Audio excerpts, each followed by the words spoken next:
மதுரை அருகே மழையால் வீட்டுச் சுவர் இடிந்து விழுந்து கர்ப்பிணி பெண் உட்பட 3 பேர் உயிரிழந்துள்ள சம்பவம் அப்பகுதி மக்களை பெரும் சோகத்தில் ஆழ்த்தியுள்ளது.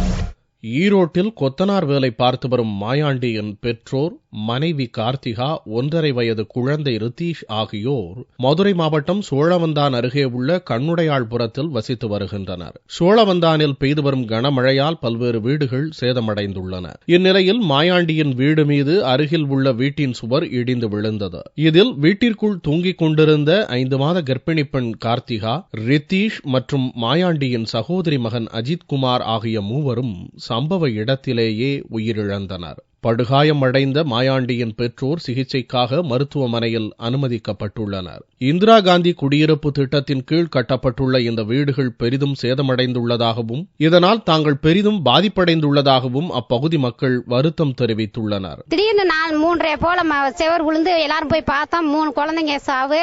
ஒரு பொண்ணு கார்த்தி என்ற பொண்ணு, அந்த பொண்ணு 5 மாசமா கர்ப்பமா இருக்கு. அவங்க மாமியா மாமனார் எல்லாருமே அந்த வீட்டுல தான் படுத்திருந்தாங்க. அவங்க ரொம்ப சீரியஸா 2 பேர் சீரியஸா இருக்காங்க.